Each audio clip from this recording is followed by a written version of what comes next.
community, as you know, has been here for 300 years, over 300 years, and we've always celebrated the coronation of the monarchs. God Save the Queen in Hebrew was composed by the chief rabbi at the time in 1911 for King George V. So we carry on the tradition, and that's why we're having the service. Every Saturday, when we all get together in the synagogues, we actually have a prayer for the king, for the queen, and for the king and his family. So yes, we are very, very connected to royalty and to the British crown, because Jews have been expelled from a lot of places in the world, and although Britain did expel its Jews in the early 15th century, they went back in the 17th century. We've been here since the British conquest, and we've enjoyed great freedom, great participation, and we were thankful for that.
Well, I've always been a monarchist, so it's the best thing we got here for us. It's been very good for Judaism, very respectful, and great. I can't think of a better system of government that guarantees equal freedom for all its citizens. Yeah. Right, this synagogue has got the honor of being not only the oldest in Gibraltar, but it's the oldest in the whole of the Iberian Peninsula. When the Jews were expelled from Spain and Portugal in 1492 and 1497 respectively, and were not allowed to go back to the peninsula until the British conquered it. And because they were at war with Spain and they needed supplies, they turned to Morocco, and it was the Jews, descendants of those who had been expelled from Spain, who settled in the north of Morocco, who established these commercial supply lines to the British in Gibraltar. And my family, one of the first ones to come along with them in 1720. Amazing, what a heritage, 300 years plus, no? That's right, and we're going to celebrate the tercentenary of this synagogue next year, because it was founded in 1724.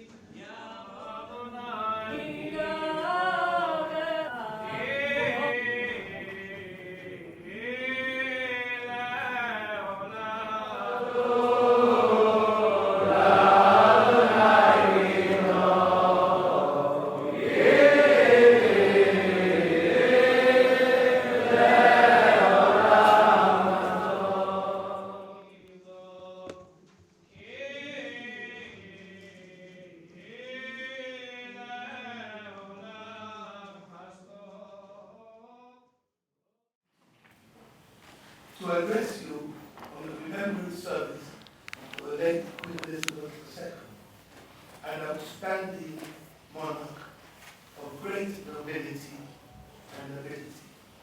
Today, I am here on a happier occasion to celebrate the coronation of her son, King Charles III, and his wife, Queen Camilla.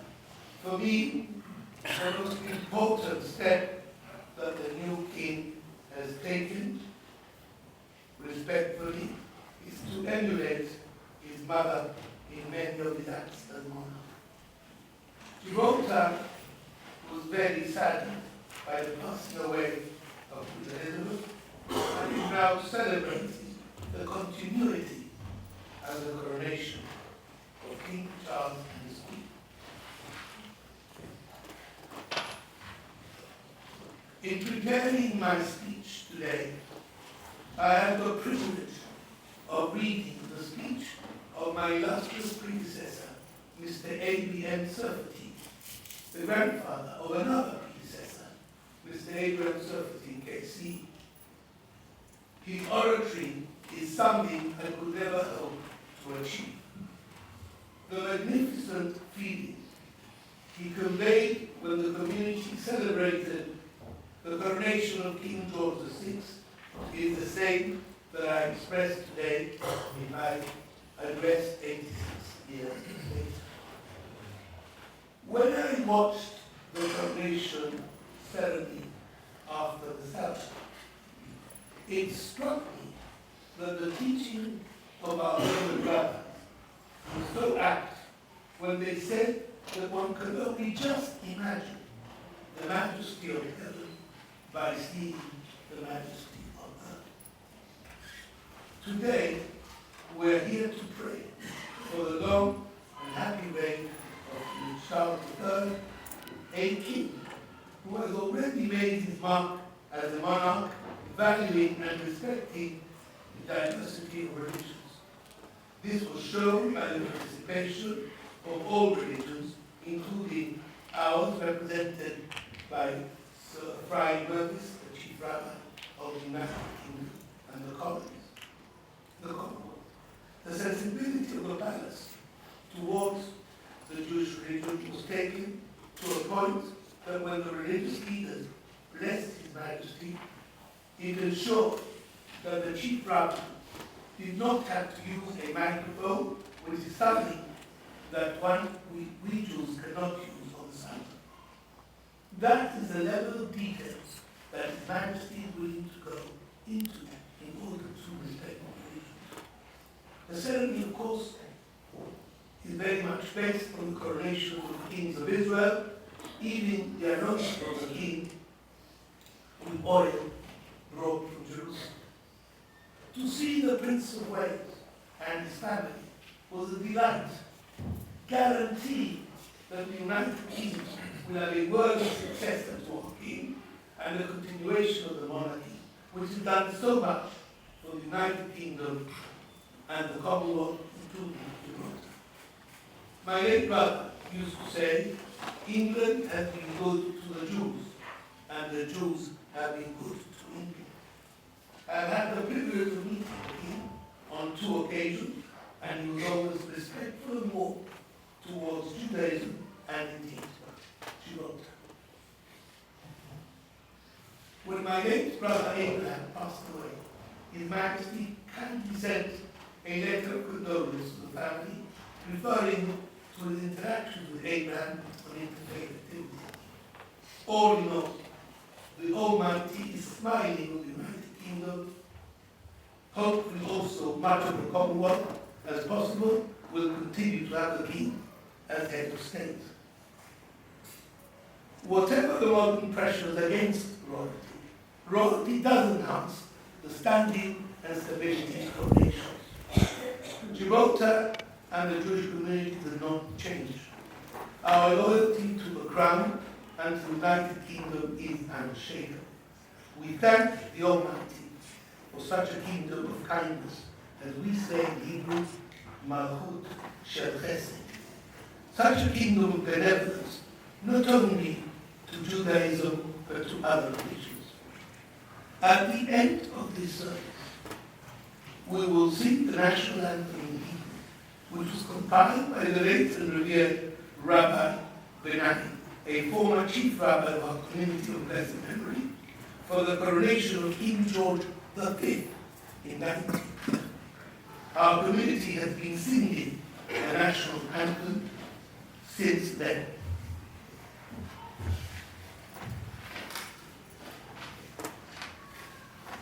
When the United Kingdom celebrated the 300th anniversary of Jews being able to live in England, and the Levy synagogue, which was more or less started at the time of Oliver Cromwell. The anthem was also sung in Hebrew. I could not help noticing when the late Chief Rabbi Lord Sachs was motioning to the former Prime Minister, Tony Blair, towards Solomon Benani, obviously telling him the anthem was composed by his great-grandfather. Little Gibraltar is relevant to the whole world. I put this down to the affection and unity amongst all of us, people regardless of race, religion and creed. May this wonderful trait of our dear country continue forever and be led by our King Charles and his successors in the United Kingdom for many years to come.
Today, he is anointed king, and the crown of sovereignty is placed upon his head, that we share in his royal acclamation.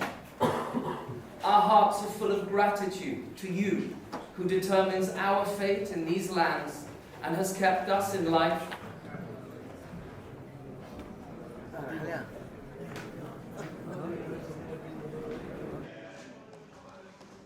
And talk to us about the significance of the National Anthem, the version that was sung. Well, it was in order to make sure that it was also in Hebrew. Then the chief rabbi at the time composed it in recognition of the British crown and the Britannia. It says the empire. As I said in my delivery, there was a number of years ago. The United Kingdom Jewish community celebrated 300 years of their being there, and this anthem was also sang there. Although it's our anthem, a Gibraltar anthem, that means composed in Gibraltar, they took it to England to sing it then.